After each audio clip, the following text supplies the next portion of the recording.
All right, so my man Eric writes in. He says, Josh, I don't think you've discussed how health insurance works after retirement. Meaning, I'm a government employee that will have full health coverage, so he gets federal employee health benefits for me and my family when I retire. From what I understand, when I turn 65, Medicare becomes my primary. Yep. And then my secondary insurance covers the Medigap. That's my understanding too, exactly. I'm so confused on the mechanics of combining employer health care and Medicare. All right, so basically, Eric's one of the lucky ones who has FEHB, which means he doesn't have to go on Obamacare or anything like that. So that's good. So Eric, so kudos. FEHB, Federal Employee Health Benefits. You really need to follow my man Chris Barfield over at Barfield Financial.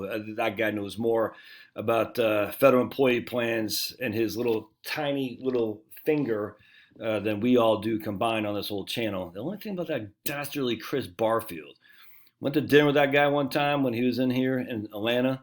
I'm just so we're left, and he went this way in the parking lot. I went that way. I'm walking down, just mind my own, and then all of a sudden someone honked their horn at me right behind me. Scared the living bejesus out of me, man. I about jumped up, and my pants almost fell off, and you could see my big old pail behind. I was like, "Wah!" I was like, that Barfield. Payback, man, payback. All right, so just remember, you're going to have to pay Part B. Part B is physician services. All right, so Part B is basically $150 a month right now.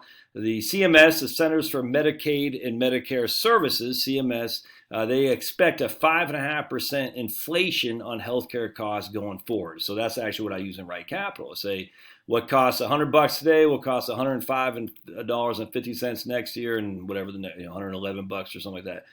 So 5.5% inflation adjustment on your healthcare cost. All right, FEHB, the premiums are pretty low. I off the top of my head, I can't remember, but anyway, the premiums are pretty low. So at 55, you're golden, man. You got FEHB, Federal Employee Health Benefits. Now you just got to be careful on your TSP. I can't remember what Chris, he had written an article about. You don't want to roll the whole TSP out because then your spouse might lose her FEHB. I can't remember, but anyway, that's how it works for federal employees. Just be careful in that regard. But you'll still have to get Part B. You won't have to get the supplemental policy. And if memory serves, you don't have to get Part D either. But don't quote me on that. You'll have to do your own research. I just can't remember. For everybody else, me, I'm 51. I got no private health insurance because we got the better half over there got canned because she doesn't want to take the jabba jabba ding dong. And why would she actually? 47, in good shape. Why would she? Well, apparently other people are really, really scared. They're saying, oh my goodness, you're going to kill grandma. I'm sick of these people. Sick of them. If you still have that fear, leave. I don't want you here. I'm sick of it. You're a talent. All right, I'm going to go off on a diatribe.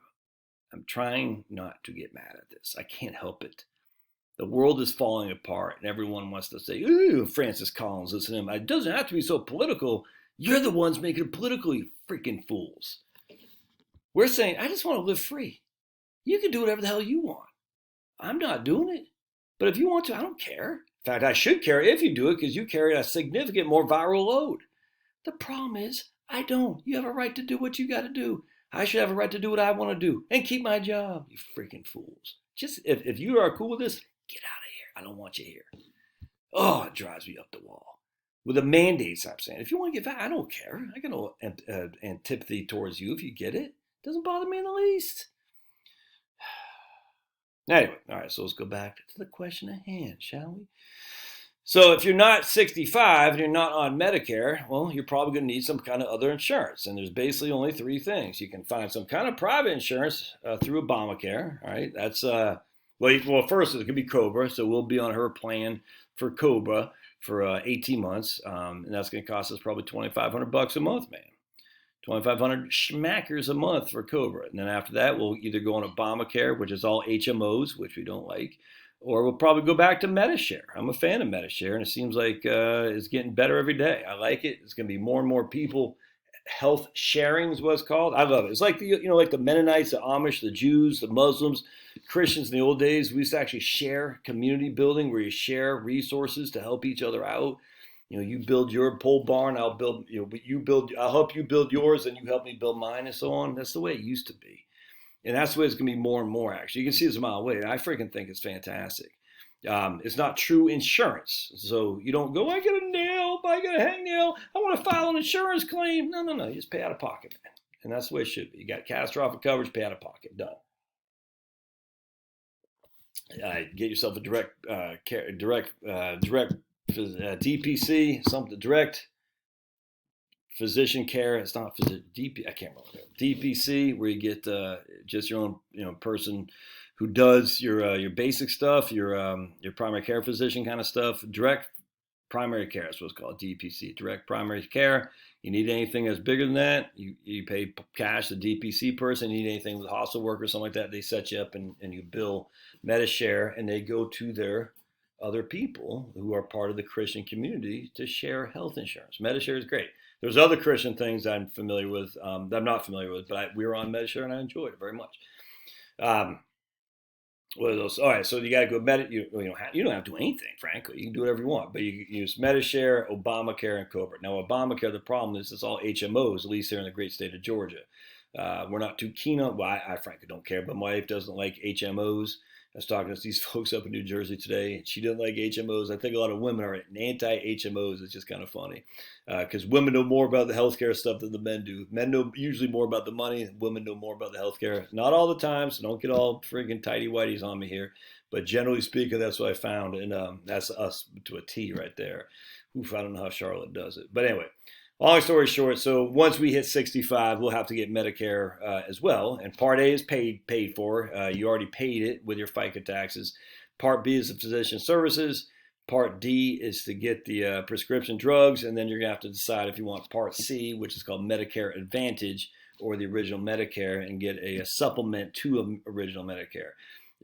Original Medicare with supplement are probably $150, $200 a month, depending on your state. Talking to a guy today, another guy in New Jersey, is like $315 a month, because I think New Jersey doesn't have any underwriting. I don't know that for a fact, but it just seemed like that was pretty high for a Medicare supplemental plan, Medigap plan. The Part C, Medicare Advantage, could be a lot cheaper, but Part C is an HMO. Medicare supplement is not an HMO. Anyone who takes Medicare is in network in all the 50 states, which is great.